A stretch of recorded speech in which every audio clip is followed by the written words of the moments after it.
Thank you very much. And so tonight's episode, I'm trying not to make it too long, but it kind of goes along a previous episode that I did regarding goals in your life and finding out the why, your purpose as to why you want to accomplish a certain goal or goals in your life. I'm an advocate personally of having multiple goals because that just keeps you on your toes, and you tend to learn more. It stretches you out of your comfort zone, and you'll I guess the phrase is level up these days is what they use. You level up into as soon as you improve yourself, and so that's why I'm actually an advocate of having multiple goals, because if you have only one goal, and what happens if you fulfill that goal, then you tend to get complacent. So I'm an advocate of having multiple goals, and also when you accomplish those goals, to find another goal to increase and improve your current skill set, and your pretty much your lifestyle. And so with that said, tonight's episode, I'm talking more again of the why, and you have to understand. Well, okay, I'll just reiterate what I said in the previous episode or many episodes ago about finding your why, as in why is a certain goal important to you. Because if you just have a goal and you don't know why the fuck you're doing it, then what's the use of doing it, right? And it has to be something that hits close to you. Don't do it because someone else is making you. Do it because you want to do it. You want to fulfill that goal. And something that's going to cause you to get up from bed. And sometimes even, wake up as soon as, 3 a.m.? Because I know some people who do wake up at 3 a.m. and they're so excited to jump on that certain goal and just work for hours in. And I know some people who don't get as much sleep. Although I'm a big advocate of getting enough rest, but there are some people who can function with just less sleep, or maybe not as much as 8 hours, or 7 hours rather. 7 to 9 hours. They could actually, I know some that could go 4 hours and they're fine. And they also keep up a good diet as well. But back to my focus on the why. You have to have something that's very compelling to you, something that you could personalize. You don't want to do it because someone else is telling you. Although, you know what, it could be a goal where, let's say there's someone in your family who I don't mean to make it as much as a pressure type of thing, but maybe you want to do this because of a family member's last dying wish. I mean, it could be that. Who knows? I mean, only you would know that. But aside from that, and you know what, I've done that myself as well. So I could definitely vouch for that.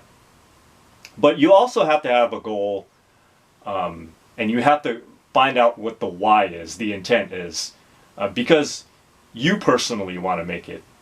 You don't want to feel pressured by other people as well, because then you're going to feel like it's work.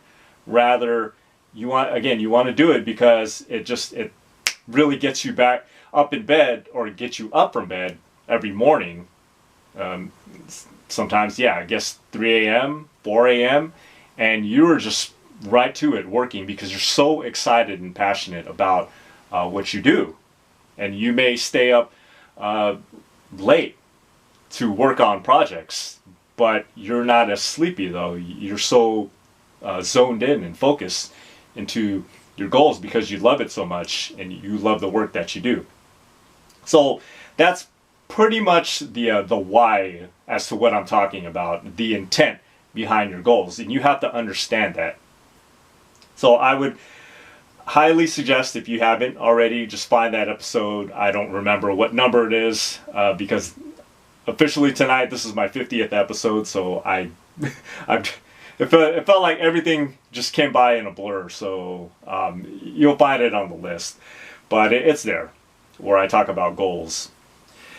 And so to take this a step further, you're going to have people in your life that won't support you.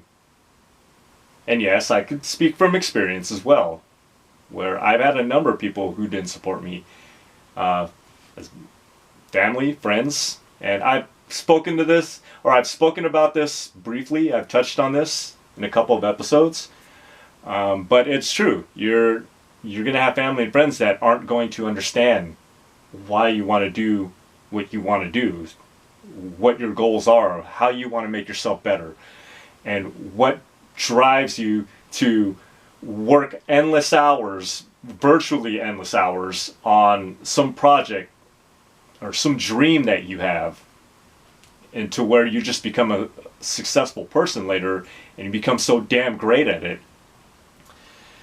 And so, yeah, you're going to have people who are just not going to support you as much. If you want to say the haters, exactly. So my thing is, you want to make an assessment of who's in your circle. You want to see who's supportive of you and who's not supportive of you. And as hard and harsh as this may be, I would recommend, if you want to write that in a little notepad and go down the list, just write down people who are in your circle, both family and friends, the ones that you spend the most time with. And you have to ask yourself, be honest with yourself. And this is the hardest part, is just being truthful and honest. Who is bringing things to your table and who's taking away from your table? And now, don't get me wrong, I don't want you to start crazy ass arguments and then you're thrown out on the street if you're living with this person. And if they're helping you and you're helping them, so forth. But all I'm just saying is that you want to be tactful.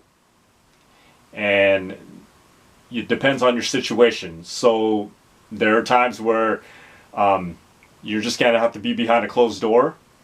I mean, if it's your spouse or significant other that you're living with, or a child, whatever the case may be, and they're not understanding what you want to accomplish in your life, you find that special space in your home, that office, you just lock the door and you block out all the noise and you go and concentrate, put all your energy and effort into what you need to do as far as your life goals, what your dreams are.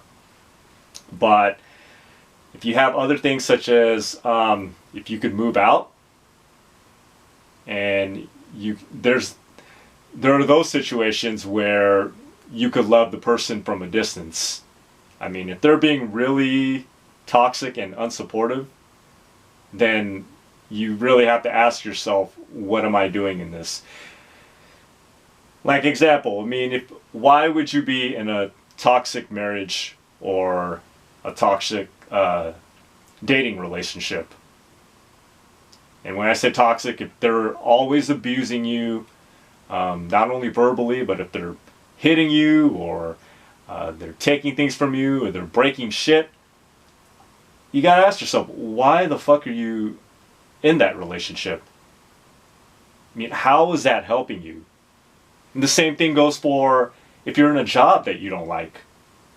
If you're getting treated like shit, if coworkers are gossiping about you, and managers are just, they're backstabbing you, or they're really micromanaging you, and that's adding stress levels to you.